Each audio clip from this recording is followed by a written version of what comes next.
But I want to talk to you today about how I approach to teaching business in this faculty and how a lot of folks in this faculty think about business. And I call it the infinite and the inevitable. We're going to unpack what those terms mean, but what I really want to focus on is where the business world is at today through a lens of sustainability and technology, because I think those are the two defining trends and themes that are going to shape your careers and shape the future of the business environment.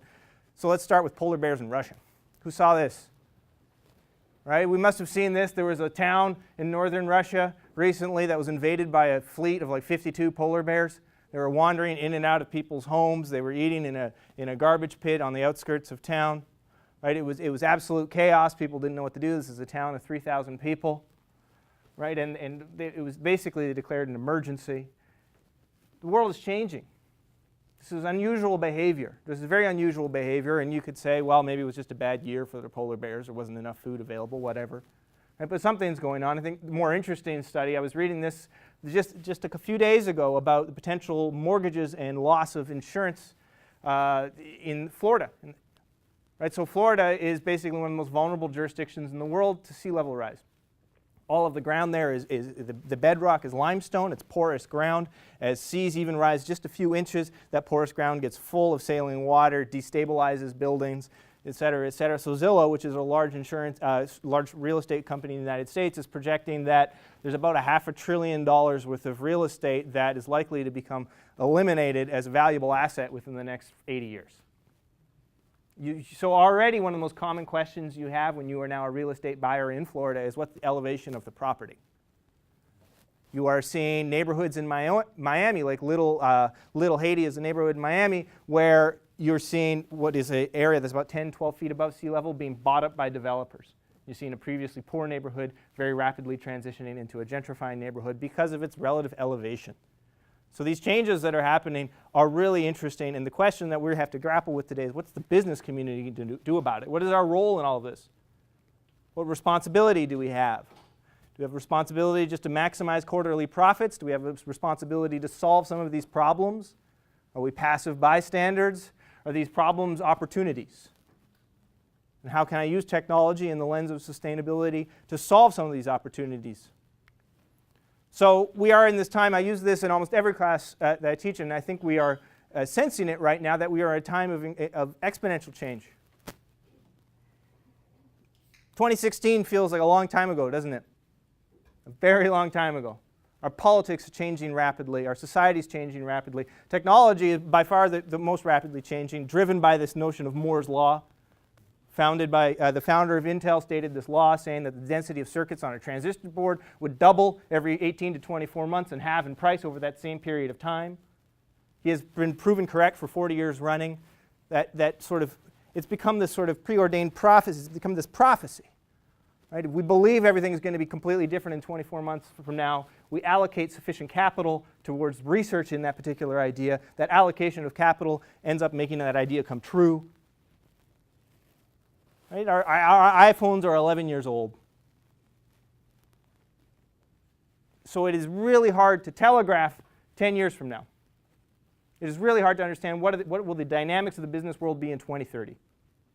What skill am I going to have that's going to be relevant? What role am I going to play? Right? So you need to embed an understanding of change in all of your thinking. If you want to recognize that the likelihood of you having a job that stays static or stable, or that you become this niche expert in one particular area and then suddenly you're relevant and set for life and here's my pension and I'm going to retire at 65, isn't this wonderful? Extremely unlikely. Right? So this change that we're dealing with. And so this change is very hard for the business environment. This is an economist, Milton Friedman. And he is essentially like the granddaddy, the poobah of the free market. Of just let companies compete with each other, and through that competition, wonderful things would happen. Right? And his argument, and this was a very powerful argument, and to much extent dictated how capitalism in the 20th century functioned, was that there's one and only one responsibility of the business sector, and that is to maximize profits. Right? While following the rules, maximize profits. And so this is a very tempting definition. Right, that my only responsibility as a CEO or a manager or a director or whatever role you have is to ensure that on a quarterly basis I am maximizing the performance of my business, returning the largest dividend possible back to my shareholder. But this definition is out of date. It is antiquated. It doesn't work anymore. There's lots of reasons why it doesn't work anymore. We've recognized that if we allow business just to go and maximize profits to every extent possible, they will try and exploit the environment. They will try and exploit weak governance. They will try and exploit cheap labor. And through that exploitation, they tend to lose customers, lose suppliers, lose access to markets. They tend to regulate themselves out of existence if they can't find a way to be responsible and self-regulate. And that's a very different thing than what Milton Friedman was predicting. And so he was setting up a thesis for what the role of business is that was relevant to the times. When government was huge and powerful, we were emerging out of World War II, where government had used all this concentration of power and decision-making authority in a few capital cities, where industry operated at the whim of government, where our economies were quite nationalized, not that interconnected. Now we have, this is a list of governments and companies, and don't try and read it, you're just looking for a trend. So these are the top 100 largest economic organizations in the world. The ones in white are a government, the ones in red are a business. This is either by revenue collected by a government or revenue earned by a business in a particular year. So for this particular year, I think it was 64. This is the 2014 data. 64 of the top 100 largest economic organizations in the world were in fact companies. And that just keeps going up. So the responsibility of business has changed because capital is so mobile. It can move from one country to another. Whether it's financial capital, natural capital, social capital, human capital, technological capital, it's shifting around the world rapidly. And so the share of global revenues being taken by the private sector continues to increase, which means that the private sector has to take a leadership role in solving the world's problems. Can't just hope that government does it. Because perhaps I'm alone in this opinion, but I'm often disappointed by government. I'm often disappointed in the response to challenges like climate change. So that's that shifting definition. And the one that I think we embed in everything we try and teach here at Sauder is that you have to do more than just follow the rules. You have to be a responsible leader of some kind. And so business is doing this in really creative ways. This is a quote from an architect who developed a relationship with Philips, a large Dutch lighting provider, huge company. And so they were building a new structure, and they wanted to create lighting in that new structure. And they said, look, we don't want to buy light bulbs. I don't want to figure out how many light bulbs I need. I don't want to figure out how many fixtures I need to attach to the ceiling. What I want is just the service of light. You tell me, you're the expert. You make the light bulbs. Own this. I will pay you per lumen, but own this process for me. I want light and nothing else. So this is a really common thread in the business community right now, where things that used to be physical assets are being turned into just a service. And this has all sorts of really interesting implications, because for Philips, if I now have a service contract with you for producing lighting, I want to make light bulbs that are easy to install, last a long time, and are easy to dispose of when they're no longer useful, because I own that product. I have an extended producer responsibility relationship with the product, because I'm just providing the service of light. So I'm going to invest more in the sustainability of that product. I'm going to invest more in the technology behind that product, because I have this totally different economic incentive than I did even 10 years ago. So I want to ask you a question. Think forward a little bit. What brands do you think are going to win the next decade? Who's going to win the next decade? Throw a name out here. I know someone has an idea. Amazon, yeah? Who else? Uber. What else? Apple? Who else? Google, that's an easy one, yeah. Who else is going to win? Tesla, excellent answer. Microsoft, all tech companies. Every single one of these tech companies. So here's the brands. I made a list. These are the brands that I think are going to win the next decade. Right, and you mentioned most of them. We could put more up there, Microsoft, Apple. So Uber, world's largest transportation company. How many cars does it own? Alibaba is the world's largest retailer. How many stores does it own? Facebook is the world's largest media company. How much media content does it produce on its own? Airbnb is the world's largest hotel company. How many hotel rooms does it own? WeWork is now the largest leaseholder in New York City, largest owner of leases for office space in New York City. Lyft is increasingly in the United States, and then soon, hopefully, in Canada. Don't get me started. We'll be providing those transportation services. Google is essentially organizing the world's information. Amazon is essentially in the business of commerce. So all of these organizations are driven by this underlying theme of taking a physical asset and translating it into something digital, accessible through a network, and making it really easy to access. They're all driven by a deep purpose. Uber's purpose is just to move you around. Alibaba and Amazon just want to sell you things. Facebook just wants to entertain you. Airbnb wants to house you. Google wants to organize the world's information. They don't care how it gets done. Their business models are incredibly fluid. They are set up to thrive in 10 years from now because they're driven by a deeper purpose. They're not driven by how do I maximize my quarterly profits right now, how do I make sure that I'm getting as much possible revenue out of my current platform.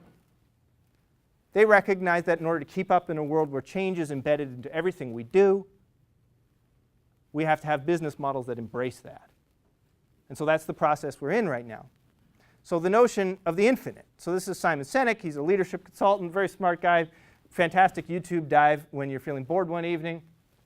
And he talks about the game of leadership being an infinite one, where the rules change frequently, competitors come and go, there's no end point to the game, you're either ahead or behind, there's no ultimate winner or loser. The infinite game continues indefinitely until someone loses the will or resources to keep playing. And so those companies, those 8 companies, and the ones that we all predicted are going to win the next 10 years, they're the ones playing the infinite game. They're not trying to just make one widget and sell as many as possible, or sign up as many clients and then extract as much revenue from them as possible. They're driven by solving some sort of deep problem in the lives of their customers. Amazon just wants to solve commerce. Tesla. I would be shocked if in 10 years from now Tesla's still making cars. Maybe they're just leasing cars. Maybe they're just leasing the service of a car. Maybe Tesla turns into a taxi fleet that you just happen to jump into when it's available. We don't know. But they're going to have that idea that everything can be fundamentally different in a decade from now, embedded into the culture of their organization. So they're set up to win and play this game very well. So has anyone ever seen this image before? Any guesses what we're looking at here? Yeah, you're on the right path. There's definitely a 3D printed element here. Right, so we have, on the one hand, we have a traditional metal coupling, right, for holding pipes together, essentially. On the other hand, we had one that was completely designed by an artificial intelligence and then 3D printed in metal. And then in the middle, you have a human being augmented. Right, so you have the human saying, you know what, that's way too complex and it's not going to work and it doesn't actually meet our specs. But the AI was just solving for the maximum amount of strength with the minimal amount of material. The human and the AI together were able to come up with the best possible solution. Something that's actually practical, something that can be done affordably, something that can be done well. And so this is one of these dramatic changes that's about to come down in the pipeline. Right? So if Uber and Amazon and Google and Apple and Microsoft were driven by this wave of computational power, circuits and sensors just getting cheaper and cheaper and cheaper, but that wave is starting to sputter out. Guess what? People are buying less phones. Nobody really cares anymore. Samsung released a folding phone like 2 days ago. Who cares? There's no real change in the format anymore. Right? That wave of innovation is starting to sputter out. And the real question that we have to grapple with and set ourselves up to succeed in is what's the next wave of innovation?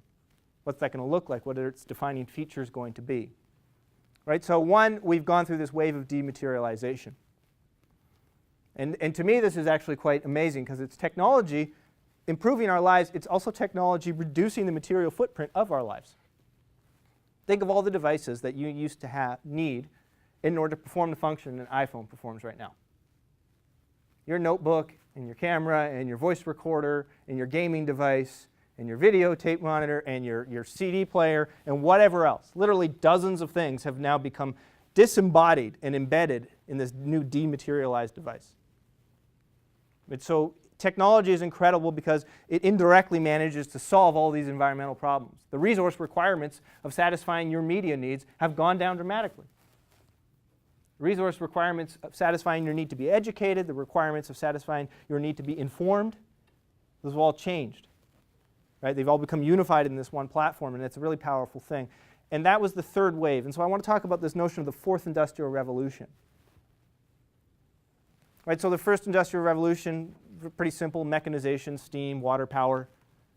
Right, the ability to essentially make cloth at scale without using human labor to grind wheat, to produce some basic energy, right, some basic heat.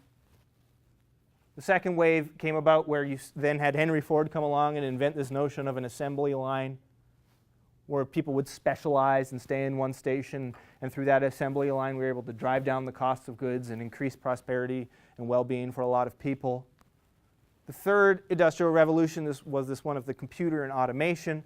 Right, so you had this basic device that made your life a little better. It connected to the internet. It dematerialized all sorts of interesting things into this one function. We were able to do basic automation in factories, getting a machine to do one task reliably very, very well. But we started to hit some limits about what introducing new computers can do. We started to hit some limits about what further automation can do. And the fourth wave is where it gets really interesting, because cyber-physical systems are emerging. Uber is a cyber-physical system. Artificial intelligence is emerging, helping allocate those assets more efficiently, or helping come up with new solutions that we couldn't previously conceive of. Right, so we have to walk through what those are. From the physical world, if you got braces 10 years ago, it was a very painful process. Right, you had to get little things glued to your teeth and then wires connected to them all, and you had to visit the orthodontist who would then tighten these wires and put you through excruciating pain. Now you go get an Invisalign, and it's literally the exact same cost. This is a 3D printed product where they take a scan of your mouth, and then in just a few days 3D print all of the various forms that you're going to need in order to sort of slowly reorient your teeth into a more aesthetically pleasing configuration. Incredible application of technology solving a real-world problem. We're seeing the physical world change, and we're going to see it dramatically in autonomy.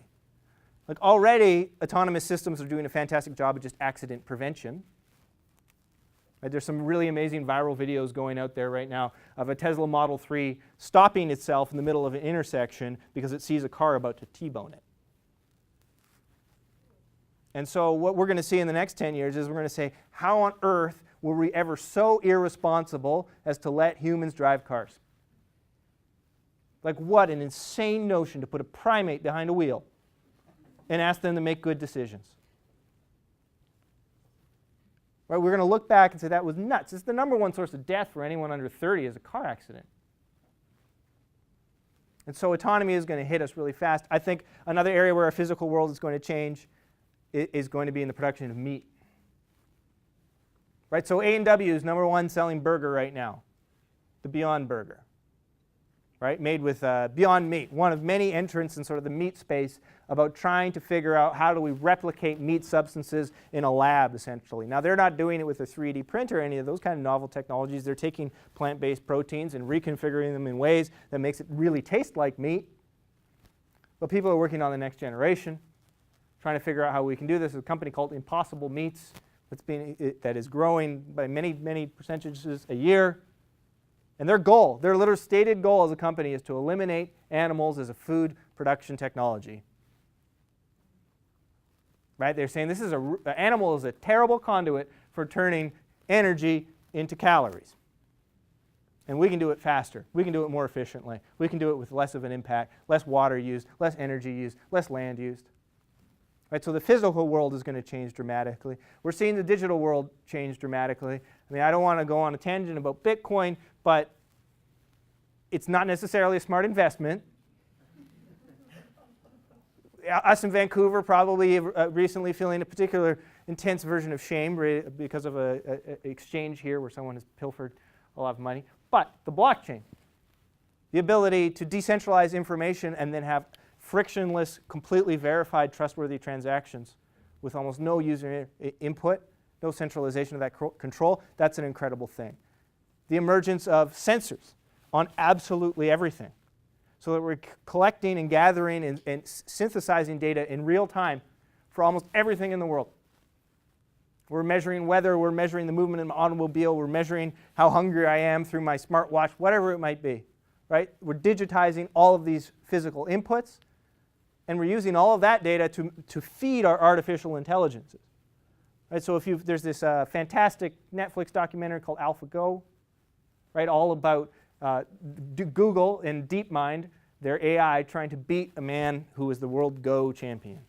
And so Go is this game in East Asia. It's really complicated. The possible permutations of a game outnumber the number of atoms in the universe, so to solve it computationally is almost impossible. So you have to have an intelligence that doesn't do brute force computation in order to win. It has to use strategy. It has to be thoughtful. It has to be creative. So the first version of DeepMind went to a championship in Korea, and it beat this world champion. Everyone said there's no way AI is ever going to beat a human at Go. It's too complicated. It's too hard. But they trained it. It watched hundreds of hours of Go. It learned the rules of Go. It figured out what's a smart strategy for winning at Go. And lo and behold, it succeeded. DeepMind version 2 took a week to beat DeepMind version 1 at the game of Go. DeepMind version 3 is now being thrown at every game they can possibly find and being trained to basically figure out what the rules of a game are and how do I beat it as quickly as possible. Right? So these prediction machines are becoming incredibly powerful. And then we're seeing in the biological world, we're seeing remarkable change. CRISPR alone is set up to change so much in agriculture, so much in health and life sciences. We've already seen scientists in a very controversial way genetically modifying babies to be essentially immune from getting HIV. Right? That is not going to be kept in a box. The ability to genetically edit life using CRISPR is not going to be kept in a box. You're seeing people, there are startups right now that are figuring out how do we 3D print human flesh, how do we 3D print essentially human organs so that we can test drugs on them. The whole notion of medical trials is going to be fundamentally changed because we're going to be able to test drugs, we're going to be able to test cosmetics or some new experimental drug on some synthesized human tissue. So what's interesting about this and what makes the fourth industrial revolution so dramatic is that all of these things, the physical, the digital, and the biological, where they get powerful is when they intersect. It's not one of them sitting on some corner operating in isolation. It's all of them working together. And so the ones that have worked together that we see right now in this world of convergence is like Cardigo, Foodora, Airbnb, where a physical asset and a digital network and intelligence about what a user wants is resulting in a business model that scales disruptively to change something really fundamental in our economy. Change how people eat, change how people get around, change how they sleep. And our governments are barely able to keep up with this process because it's so fast, it's so dynamic, and all of these companies, you know that Cardigo, once it becomes cheap enough, they'll electrify their whole fleet.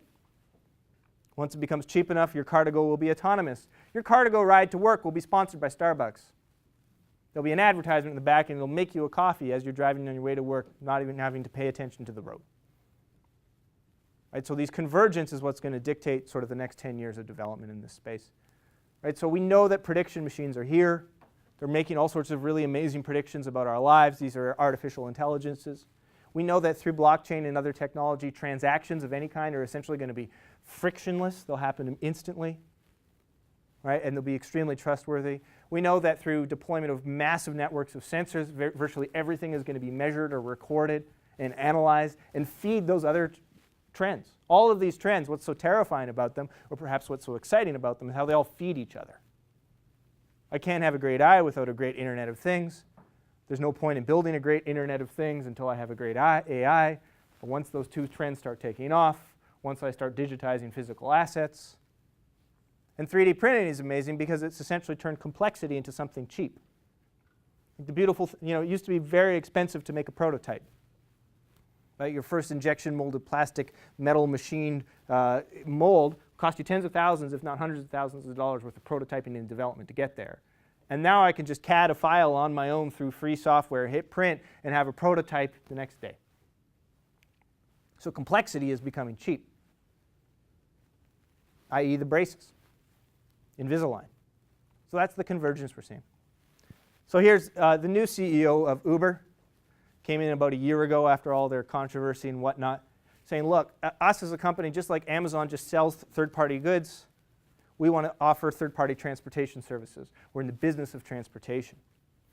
Should I take the BART, the Bay Area Rapid Transit System, the public transit in San Francisco? Should I take a bike? Should I take an Uber? All of it real-time information, optimized, all of it done with the push of a button. And so this is going to happen for everything. Amazon is in an incredibly privileged position. They know so much about what we buy from them. Right? I think right now their hit rate is that you have about a 1 in 20 chance of one of their recommended products being something you actually want to buy. Right? So you buy something, they got a 1 in 20 chance. Let's say through another 5 years of them being the largest retailer and selling absolutely everything to all of us all of the time, they get that down to 1 in 5. Suddenly it becomes cheaper for Amazon to essentially just send you a box of things you might like, and then you just return the things you don't. And then they just completely change retail forever, where you're now in predictive retail, where it doesn't make sense to have a store anymore because the AI knows you so well, it'll just send you what you want. It's terrifying. It's exhilarating. It's up to you to sort of qualify it. So one of the things, I love this idea that novelty is the new normal.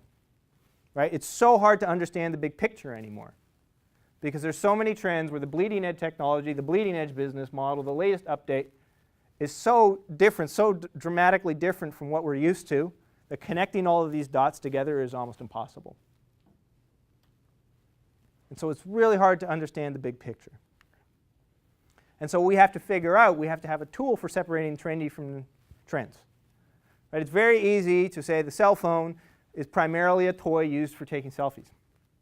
Most of our observations of people with cell phones is like, it's very obvious, like they're either taking a selfie or they're scrolling through Instagram. And that is like 80% of cell phone use. And yet I was reading recently that I think it's 1/3 of marriages in the United States now start from an online dating platform hosted on a mobile device. Tinder, Bumble. 1/3.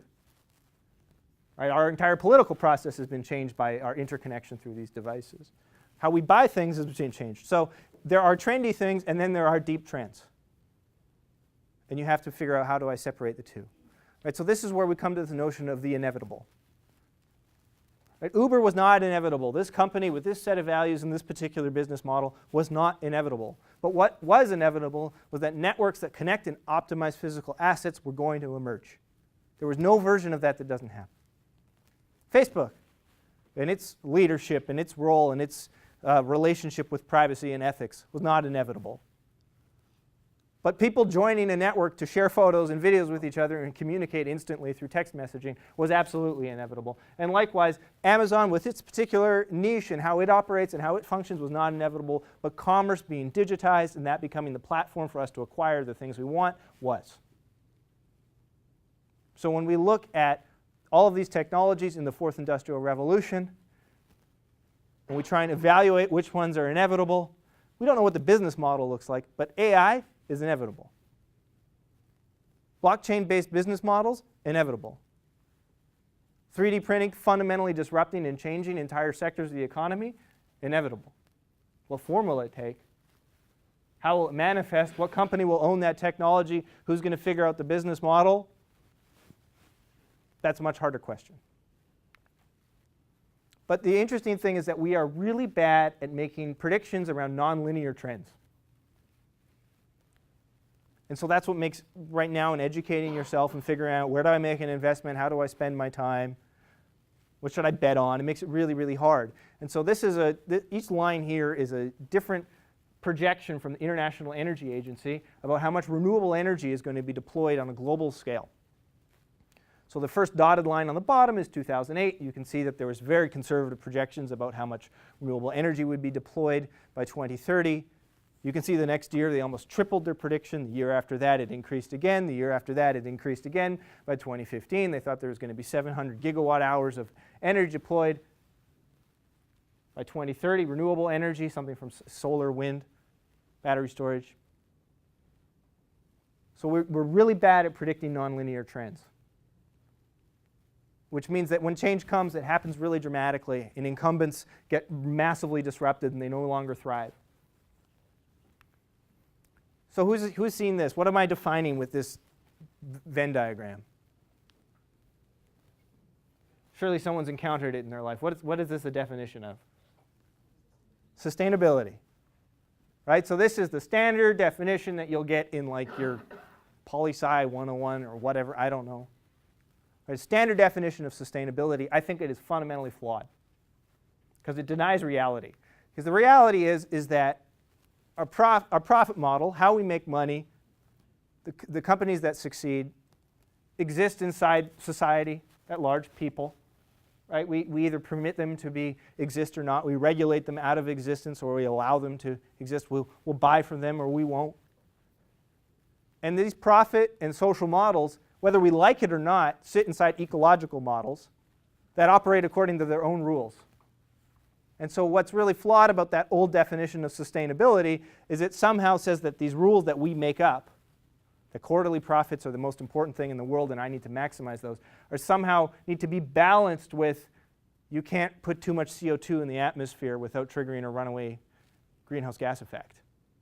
Like one of those is an objective reality. Right? Like if I drop this, we know it's going to fall. If I let go, this is hitting the ground. Can't deny gravity. It's an objective reality.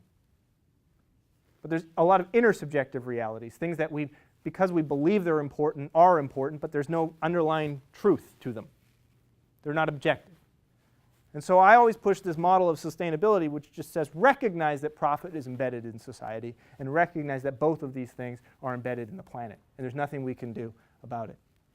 And why do we need to take this approach? Because we need to equip ourselves to understand how nonlinear trends are going to affect the future of business. So here's nonlinear trends manifest. So the Bering Sea is a body of water in the Arctic Ocean, essentially between like Alaska and Russia, near those polar bears. And here you can see 30 years of sea ice extent plotted out over that period of time. All right, so you can see the average is that smooth black line. You can see that there was an outlier year in blue where there was a significant amount of sea ice, but you can see for 2017, 2018 is the red line. We are seeing nonlinear trends manifest in ecological systems. And it's terrifying. Because these nonlinear trends tend to kick systems out of equilibrium, and then fundamentally those systems achieve new equilibriums which we are not prepared to deal with. If I'm a mortgage lender or an insurance agent in Florida, I am not prepared to deal with this. But we can just accept this planetary reality and try and figure out how can I use this to my advantage? How can I solve this problem and make a profit while doing it? Right? So the planetary realities are dictating our economic and political realities, but the thing that I like to advance, the thesis that sort of animates everything I research and think about, is that the environmental crisis is a massive business opportunity in disguise. There is going to be no better business to be in than mitigation and adaptation to climate change. That is going to be a fantastic business to be in. How do I create better financial products? How do I create better infrastructure? How do I create better housing? How do I create better consumptive models that are all aligned with these emergent planetary realities? So here's a professor from UBC, James Tansey, another faculty member here who teaches on sustainability and finance. And he gives this really useful definition of sustainability, which is that it's our capacity as a species to just innovate in response to the unintended consequences of social change and economic development. Right? So sustainability is not bringing your ceramic mug to the coffee shop. I'm sorry. Like I know it makes you feel like a little less guilty about drinking so much coffee, but it doesn't really make a difference, planetary scheme of things. Right? Sustainability has to be thought of at the systemic level. Are our business models aligned with our planetary realities? Is there something we can do about this? And indeed, can I win the future? Can I be one of these brands because I'm animated by an infinite game, which is to provide a particular service, and I've recognized certain inevitabilities, such that all these technologies are emerging and responding to planetary realities we're going to have no choice. Denial is irrelevant. We're going to have no choice. So there's two ways you can approach this. This is a desalination plant in Israel. I think it's called Sarak. Israel is now getting about 50% of its drinking water from desalination. And you can see that between 2004 in 2020, you saw a massive build-out and increase in the effectiveness and scale of these desalination plants. Right? So this is what we would call a wizard's approach to this. This is a huge planetary reality. We're running out of water. I'm going to take technology and deploy it at scale in order to solve this problem. And so we don't have a water crisis, we have a technology crisis. We don't have a drought issue. Like California is fine. They're fine. Eventually, they'll just have to allocate their capital a little differently, spend less money on basketball tickets and going to Disneyland, and more money on desalinating water. So that's one approach. It's a large approach, right? It's deploying capital at a multi-billion-dollar level. It's highly centralized, highly concentrated. Israel is also the world leader in drip irrigation. Right? We're there recognizing the way we irrigate our fields is completely stupid. So instead of flooding our fields and using a ton of water and losing the majority of that water either to evaporation or sinks through the ground and enters the water table, becomes groundwater, let's essentially put hoses with tiny holes at the base of each plant and dose those plants with exactly how much water their root system needs. So Israel, the majority of agriculture is now done with drip irrigation. California, the majority of agriculture is still done with flooding fields. They'll figure it out. But they're totally different approaches to the same problem of water scarcity, right? One is this approach of we need to solve this with massive centralized infrastructure, and another is that we can just tweak our behavior many millions of times over in order to solve this problem. Right? So it's this notion of are you a prophet or a wizard? So a prophet is telling us that the world is going to hell. We need to recognize and acknowledge planetary boundaries. There's no way we're going to continue on the path we are. We have to stop. We have to depopulate. Right? We have to consume less. And wizards are telling us, well, actually, we can solve this with technology. There's always going to be enough food. There's always going to be enough water. There's always going to be enough investment to create a new business model, a new way to push our way through here.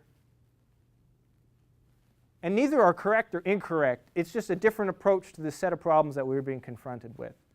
And I don't judge anyone for saying the world's going to hell and we need to try and just like stop this through aggressive reduction in consumption. Fine, that's great. There's a lot of merit to that argument. Good luck convincing anyone to consume less. It is really damn hard. But a wizard is saying, okay, well, let's change the fundamental features of the system of consumption. If people aren't going to stop buying a bunch of crap for Christmas, let's at least make the packaging and the products themselves easy to reuse, recycle. Make them a useful waste feedstock into an industrial ecology of some kind. Right? So two different views, both valid. So but for me, the challenge I give to all of my students, especially in sort of entrepreneurship classes, innovation classes, when we're trying to solve big problems, is saying, look, you can whine about everything, and you can say we're doomed, or you can just build something new that completely changes the status quo. If you don't like consumption, change it. You don't like packaging, change it. You don't like straws, build a better one. And the companies that you all predicted are going to win the next decade are the companies that are essentially trying to do this right now. Right? They're constantly trying to make new models that render the old model obsolete. And so a lot of folks struggle with this because they say, look, I'm not Elon Musk. I'm not Vincent van Gogh. I'm not enormously creative. How am I going to think this through? I'm not a genius. I don't have a PhD. I haven't started 3 companies. I'm struggling with what am I supposed to do with my life, et cetera, et cetera. Fine, I get it. But I would argue that everybody is capable of tremendous creativity. We just don't give ourselves credit. Like if you ever have come home after the end of a long day and looked in a fridge and a cupboard and managed to feed yourself, that was an act of creativity. Right? Be proud of yourself. And if you were working in a finance department or operations or logistics, and you were just taking your time trying to optimize one particular system and found a better way to do it, you were being creative. And most of us are probably being creative a lot of the time on a daily basis. Because the reality is that creativity loves constraint. Right? So if I had done an exercise with you where I handed you all a blank sheet of paper and said, draw me something, you would all sit here and be like, what am I supposed to do? This is crazy. I can't draw something. What am I supposed to draw? But if I handed you a piece of paper with one swooping arc that cut the paper in half, everybody would immediately start filling it in some way or another. Creativity loves constraint. And so we know we have a lot of constraints right now. We know that we have the constraint in the business community that you have to be profitable. We know we have constraints coming from the environment that says you can't just pollute without consequences. We know we have constraints from technology telling us that, look, all of these things are coming and you need to be fundamentally and consistently rethinking your business model and your value proposition on a weekly basis. Always innovating, always thinking, always renewing your thoughts. And the interesting thing is that humans are innately good at this. This is from a book called The Creative Spark by an anthropologist who talks about how creativity is at the root of what separates us as a species. Right? It's not our ability to make complex sounds with our mouths. It's not the dexterity of our fingers. It's not the speed at which we run. Nothing physical is particularly interesting or unique about us. It's our ability to imagine what is and separate that from what could be. That's a tremendous power. And when we look at the fourth industrial revolution and all these trends we're talking about, we can all have very interesting, valuable, and productive thoughts about what could be. What could the future of business look like? What role could I play in that future? How can I leverage these trends that I know are not going away, that are inevitable, and use them to my advantage? And the beautiful thing about business is it's going to do better than almost anyone else that's succeeding in this space. This is a quote from, I'm sure some of you read *Sapiens*. Right? This is pop sci at its greatest. And he's talking about this notion that is money the root of all evil? Right? I promise you there's probably a segment of people in the academic world who thinks your mere presence and consideration of an MBA program is some sort of moral condemnation. Capitalism. Money. The root of all evil. But I think the reality is much different, is that money is this universal language that everybody speaks. It's not particularly biased. It doesn't make judgment. It doesn't care who you are, where you come from, what language you speak. It will transact with you. You and I can trust each other. I don't know who any of you are. But we can transact with each other with money. And so that's why I think business is one of the most powerful and influential places to be as we confront the inevitable and the infinite. Because we speak the language that everybody speaks. We don't have to persuade anyone to speak our language. They already do. And that's a beautiful thing. So I want to end with this quote from Roy Kurzweil. He's a futurist. He works at Google. He's done an incredibly good job at predicting the future of technology. He predicted the emergence of the smartphone. He predicted the emergence of desktop computers, laptop computers, tablets. He's been very reliable. And he had this thought recently where, look, people think the world's getting worse, but what's actually happening is that our information about what's wrong is getting better. And so that's what gives me hope, is to say, look, I think the world is, we have big problems, but we have some pretty incredible solutions too. So in Russia, their solution was to build an incinerator. So there will not be an open garbage pit next year to attract all of the polar bears. The question is, for all of these planetary realities that we're going to confront and be dealing with, what's your version of an incinerator? So as business leaders, you have three things that you're going to do. You're going to play the infinite game. You're going to recognize you have to be driven by a deep purpose. You're going to have to embrace the inevitable, that technology and planetary realities are not going away. Denying them doesn't help. Embracing them does. And that creativity, of which we are all capable of, and responsibility with that creativity, is what's going to win the future. Thank you very much.